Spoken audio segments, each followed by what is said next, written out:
यावेळी फिरायला चाललो होतो, पण सोबत दरवेळेसचे मित्र नव्हते, तर यावेळी सोबत होत्या 2 मैत्रिणी. आणि फिरायचं ठिकाण महाराष्ट्रातलं नव्हतं, तर ते ठिकाण होतं कर्नाटक मधलं आणि त्या ठिकाणाचं नाव होतं हम्पी. 8 दिवस आधी रेल्वे रिझर्वेशन केलं आणि आमच्या नशिबानं ते कन्फर्म झालं.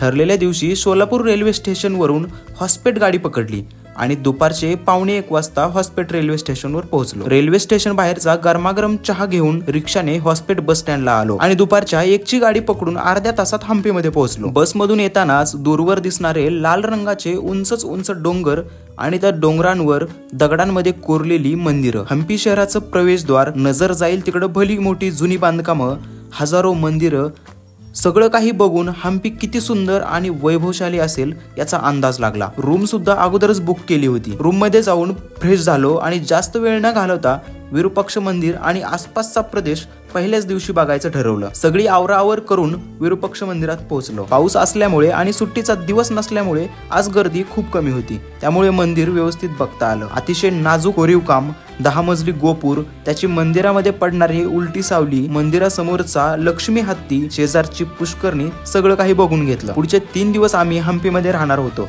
त्यामुळे विरूपाक्ष मंदिराचा आसपासचा परिसर एका दिवसात बघून घेतला. संध्याकाळी इथलं लोकल जेवण केलं आणि रूमवर येऊन आराम केला. हम्पीच्या प्रवासाचा भाग पहिला संपूर्ण व्हिडिओ बिनकामाचा मुलगा या YouTube चॅनलवर टाकला आहे, बघून घ्या.